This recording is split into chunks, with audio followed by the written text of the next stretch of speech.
Welcome back. Today I'm going to put my communication skills to the test and share with you some common misunderstood idioms and how it affects our communication in today's world. Hi, I am Bethel, and I like to share practical tips on how to live a life of joy, bliss, and freedom like you deserve. How often do you say things, maybe not even realize what you're saying? I had a situation with my 16-year-old daughter that just came up the other day. She was texting one of her aunts and was wanting to go to her house. And there was a lot of silence. And her aunt was not getting back to her. About an hour or so after she had sent the last text, her aunt responds, "I'm sorry I haven't been responding. My family was cleaning the house and my husband is being a slave driver." Now, those of you that know what that means, I am sorry that somebody I know said it. However, my 16-year-old daughter looks at me and says, "Mom, what's a slave driver?" And immediately I have red flags going off everywhere. And I ask her, "What do you mean? What context is it in? Is it a song? Is it somebody um, in a poem? Is it a school assignment?" And she reads me the text from her aunt. And immediately my heart goes, "Oh boy, it's time for a tough conversation." So I got to explain to her the meaning behind the word slave driver. My daughter's eyes got real big and she said, "I am never talking to my aunt again." And I said, "Whoa, whoa, whoa, whoa. Calm down just a minute before you go there. Your aunt's a wonderful person. However, she doesn't realize what she's saying. It's a term that she must have grown up with, no matter how ignorant she may be. And she was just repeating what she has said her whole life and never thought what she meant as she said it." And as I was able to explain that to her, and my daughter looking back on her relationship with her aunt was able to see that her aunt wasn't trying to come from a bad spot.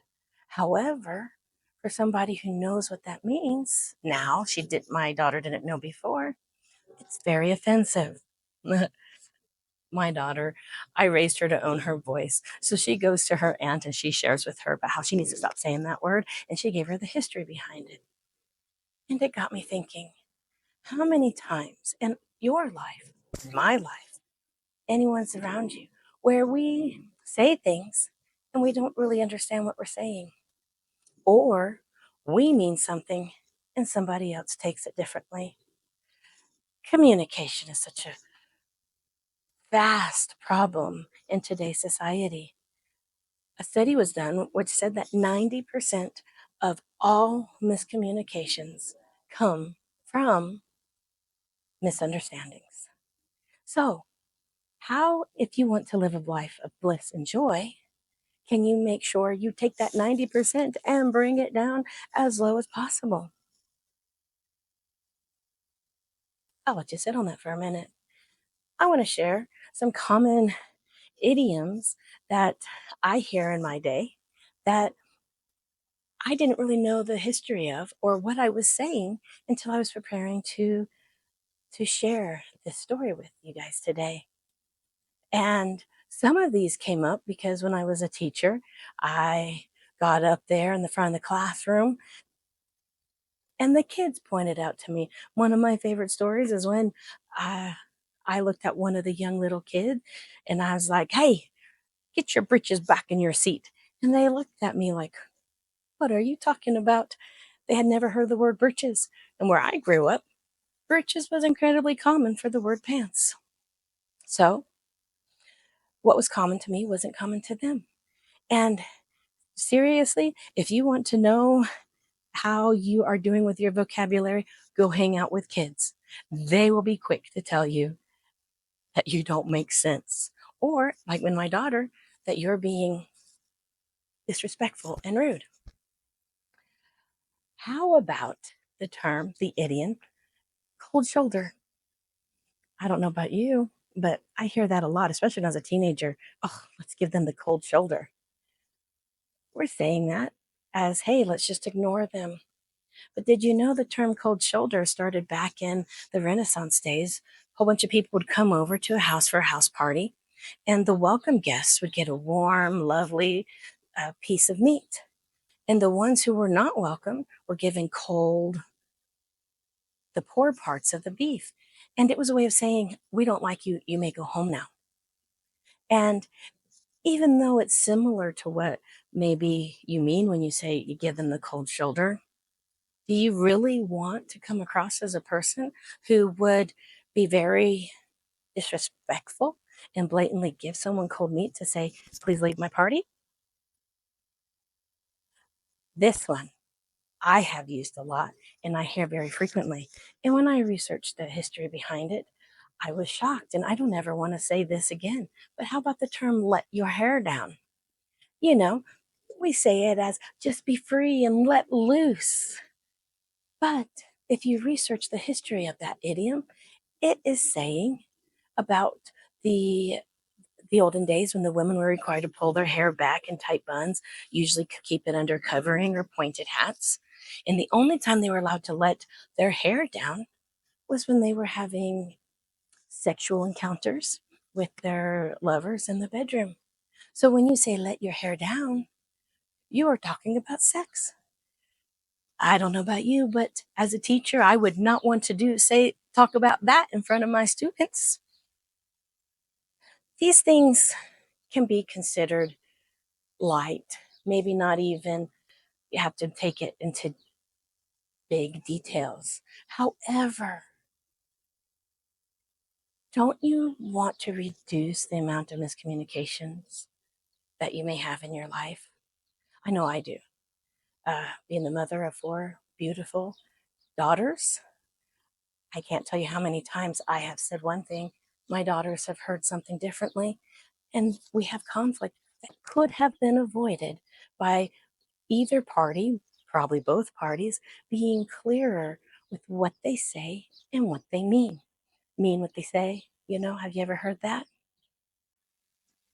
Having great communication is the first step into having any kind of relationships, whether it be personal, business, acquaintances. The most important thing when you're communicating is know what you're saying. Try to avoid slang. Try to avoid idioms, especially when you don't know the history behind it. And say exactly what you mean. A very eye opening experience of having no idea what someone is talking about was a few years back. My oldest daughter likes to watch reality TV shows, and she was watching this one romantic reality TV show that was based in the UK. And I enjoyed watching it with her. It gave us something to talk about. And I could also see what she was interested in her life at that time. And I'm watching the show, and I had to have my phone open to Google. And I was researching most of the words they said because I had no idea what they were saying. And they were speaking English. So being clear on the choice of words would prevent a situation like someone having no idea what you're saying, or like with my 16-year-old daughter, being incredibly offended by what somebody said. Also, in communication, other than being incredibly clear what you're saying, ask questions. If what someone is saying doesn't feel right, ask them, did you mean to say that? I don't understand what you mean. And 99% of the people will be glad to clarify what they mean. The 1% that might get mad at you for asking a question, run. We can have a chat about that another day. But you really don't want to have a relationship with someone who will not let you be clear on what they are saying. Say what you mean, friends. Understand what you're saying. Be careful of slang. Be careful of idioms. Represent who you are so that 90% communication gap can reduce as small as possible, and you can live that life of bliss and freedom that you deserve.